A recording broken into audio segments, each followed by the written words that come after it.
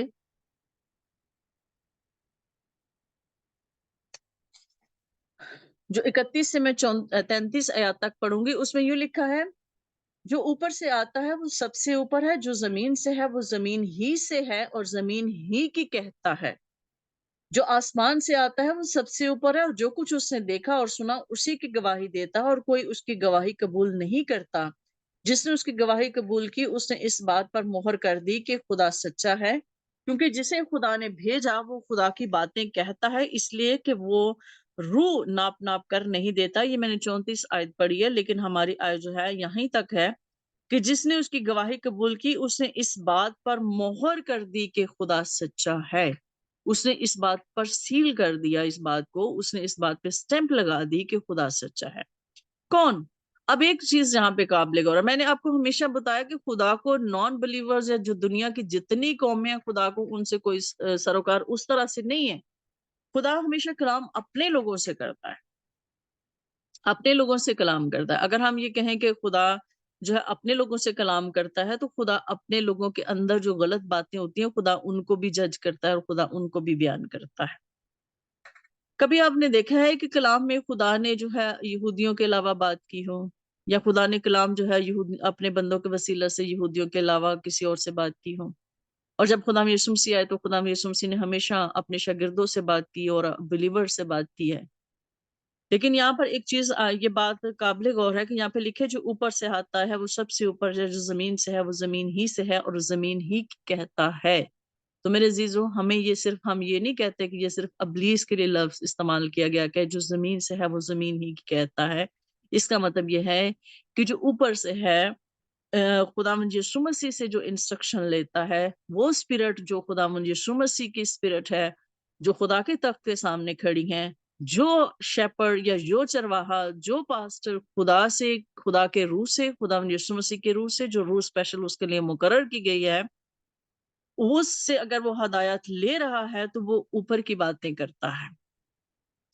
لیکن جس کا تعلق، جس کا کنیکشن اس روح کے ساتھ نہیں ہے، اس جو ہے اس کے ساتھ نہیں ہے، تو وہ جو پھر انٹرپریٹیشن کرتا ہے وہ زمین ہی کی انٹرپریٹیشن کرتا ہے، مطلب وہ زمین کے مطابق فزیکلی وہ بیان کرتا ہے، وہ اس طرح سے انٹرپریٹیشن کرتا ہے کہ وہ صرف جو ہے اپنی اوپینین دیتا ہے، وہ ایک انسانی اوپینین، ہم جیسے کہ پولس رسول کہتا ہے کہ انسانی حکمت سے وہ ہمیں بڑی اچھی تو معلوم ہوتی ہیں، لیکن ہمارے جو جسمانی کام ہیں ان پر قابو پانے میں وہ ہمیں مدد نہیں دیتی۔ تو میرے عزیزو ہمیں یہ پہچاننے کی ضرورت ہے کہ کون سی روح، کون سی اسپرٹ جو ہے وہ اوپر سے لے کر کلام کر رہی ہے، اور کون سی اسپرٹ ہے جو جس میں جو اپنی طرف سے کلام اپنی طرف سے بیان کر رہی ہے۔ جو آسمان سے آتا ہے وہ سب سے اوپر ہے، جو کچھ اس نے دیکھا اور سنا اسی کی گواہی دیتا ہے، کیوں اور کوئی اس کی گواہی قبول نہیں کرتا۔ اب یہاں پر اگر ہم بات کریں کہ خدا یسوع مسیح جب زمین پر آئے تو انہوں نے باپ کی گواہی دی۔ جب انہوں نے باپ کی گواہی دی تو انہوں نے کہا کہ میں نے جو دیکھا اور سنا ہے، یا جو میرے علاوہ باپ کو کوئی نہیں جانتا۔ جب انہوں نے یہ بات کی تو اٹ مینس کہ وہ خدا کے پاس سے آئے ہیں اور وہ خدا کو جانتے ہیں، وہ خدا کے تخت کو جانتے ہیں، خدا کے تخت کے بارے میں، خدا کی ایٹریبیوٹس کے بارے میں جانتے ہیں۔ اور وہ ساری چیزیں جانتے ہیں اور وہ خدا کی ہی باتوں کو فالو کرتے ہیں، خدا کے کلام ہی کو فالو کرتے ہیں، تو جو اختیار انہوں نے پھر اپنے بلیورز کو دیا ہے، اپنے شاگردوں کو دیا ہے، تو اٹ مینس کہ وہ لوگ بھی اس بات کی گواہی دیتے ہیں جو کچھ انہوں نے سنا، جو کچھ انہوں نے دیکھا۔ اگر ہم یہ کہیں کہ شاگرد جو خدا یسوع مسیح کے ساتھ رہے تھے تو وہ اس بات کی گواہی دیتے ہیں نا کہ ہم نے اسے دیکھا، ہم نے اسے چھوا، ہم نے اسے سنا، اور ہم اس لیے ان باتوں کی گواہی دیتے ہیں کیونکہ ہم اس کے ساتھ رہے۔ تو اٹ مینس کہ جو خداوند یسوع مسیح سچ بول رہے تھے، جس بات کی وہ گواہی دے رہے تھے، وہ خداوند یسوع مسیح کے جو شاگرد ہیں وہ بھی اس بات کی گواہی دے رہے ہیں کہ ہم نے خود اس کو دیکھا اور سنا ہے۔ تو ہم یہ کہہ سکتے ہیں کہ جو شخص بھی خداوند یسوع مسیح کی گواہی کو قبول کرتا ہے، وہ اس بات کی گواہی دیتا ہے کہ خدا سچا ہے۔ کیسے وہ کہتا ہے کہ خدا سچا ہے؟ کیوں کہتا ہے کہ خدا سچا ہے؟ اس لیے کہ خدا نے جو بنی اسرائیل قوم سے وعدے کیے کہ میں ایک تمہارے لیے مسیحا بھیجوں گا، تو جو شاگرد تھے انہوں نے واقعی اس مسیحا کو دیکھا، انہوں نے دیکھا اور اس کو سنا۔ جب انہوں نے دیکھا اور اس کو سنا تو اٹ مینس کہ انہوں نے اس بات کی گواہی دی کہ واقعی خدا سچا ہے، جو اپنے وعدوں کو پورا کرنے میں سچا ہے، جو اس نے وعدے بنی اسرائیل قوم سے کیے، جو اپنے انبیاء سے کیے، جو اپنے مطلب صحائف انبیاء میں جو بھی وعدے خدا نے بنی اسرائیل سے کیے کہ میں تمہارے لیے بھیجوں گا، ایک نبی بھیجوں گا، تو خدا نے وہ سارے پورے کیے۔ تو شاگردوں نے اس بات کی گواہی دی کہ ہاں ہم نے اس کو دیکھا ہے کیونکہ خدا اپنے وعدوں کو پورا کرنے میں سچا ہے۔ تو میرے عزیزو، آج ہمیں اگر کوئی ویژن دیا جاتا ہے اور ہم اس بات کی گواہی دیتے ہیں خدا کے کلام کے مطابق کہ خدا سچا ہے، کیونکہ ہم نے اس کو دیکھا اور سنا ہے۔ آج ہم نے نہیں دیکھا، ہم نے خدا یسوع مسیح کو پرسنلی نہیں دیکھا، ہم اس وقت وہاں پر موجود نہیں تھے، لیکن ہم کیا کرتے ہیں؟ ہم اپنے ایمان کی بولی بولتے ہیں، اور وہ ایمان ہمیں کہاں سے ملتا ہے؟ ہم جو گواہی دے رہے ہیں وہ گواہی ہم کہاں سے لے رہے ہیں؟ ایک تو وہ ہمیں اوپر سے ملتی ہے، اور دوسری ہمیں اس کلام میں سے ملتی ہے جو ہم کلام کو پڑھ رہے ہیں۔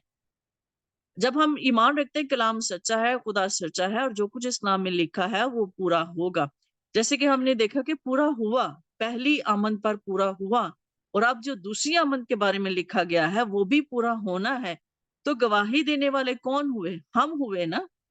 تو ہم نے کیا کیا کہ جب ہم گواہی دیتے ہیں، جب ہم ٹیسٹیفائی کرتے ہیں کہ خدا نے ان ساری پیشن گوئیوں کو پورا کیا، تو اس کا مطلب ہے کہ خدا سچا ہے۔ جب خدا سچا ہے تو ہم اس بات کی آج گواہی دیتے ہیں، کیونکہ آج شاگرد نہیں ہیں، ہم ہیں، ہم نے گواہی دینی۔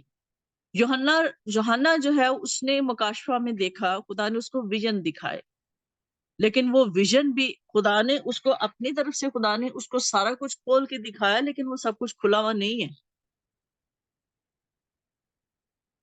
وہ پھر بھی سیل ہے، وہ پھر بھی بند ہے۔ تو میرے عزیزو، جب وہ سب کچھ بند ہے، سب کچھ جو ہے ہم اس کو جان نہیں سکتے، تو ہمیں اس کو جاننا ضروری ہے۔ اور آج جو ویژن اس نے یوحنا نے دیکھا تھا بہت سال پہلے، اس ویژن کو ہم نے دیکھنا ہے۔ آج یوحنا کا جو کردار ہے وہ ہم نے ادا کرنا ہے، کہ ہم نے اس ویژن کو، اس کلام کو اچھے طریقے سے سمجھنا ہے، اور اس کو لوگوں کو بتانا، اور اس بات کی گواہی دینی ہے کہ خدا سچا ہے، اور جس نے خدا یسوع مسیح کی پہلی آمد پہ اپنے وعدوں کو پورا کیا، وہ دوسری آمد پہ بھی اپنے سارے وعدوں کو پورا کرے گا۔ تو میرے عزیزو، یہاں پر میں نے آپ کو بتایا کہ اسٹیمپ کا مطلب کیا ہے، کہ وہ شخص جو خدا کے کلام کو خدا کی ہدایت سے بولتا ہے، جو روح القدس کی ہدایت سے بولتا ہے، جس کے اندر مکاشفاتی کلام ہے، اس پر خدا کی مہر لگی ہے۔ تو میرے عزیزو، جب ہم اس کو ریسیو کرتے ہیں، جب ہم اس کلام کو، اس گواہی کے کلام کو ہم قبول کرتے ہیں، تو ہم اس بات کی گواہی دیتے ہیں کہ خدا سچا ہے۔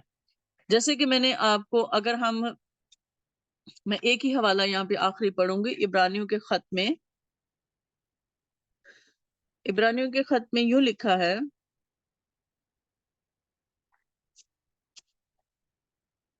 عبرانیوں کے خط اس کے 8 باب میں یوں لکھا ہے، اس کی 10 آیت میں، پھر خداوند فرماتا ہے کہ جو عہد اسرائیل کے گھرانے سے ان دنوں کے بعد باندھوں گا، وہ یہ ہے کہ میں اپنے قانون ان کے ذہن میں ڈالوں گا اور ان کے دلوں پر لکھوں گا، اور میں ان کا خدا ہوں گا اور وہ میری امت ہوں گے۔ میرے عزیزو، یہاں پہ نیا عہد کیا ہے؟ خداوند یسوع مسیح نے نیا عہد باندھا،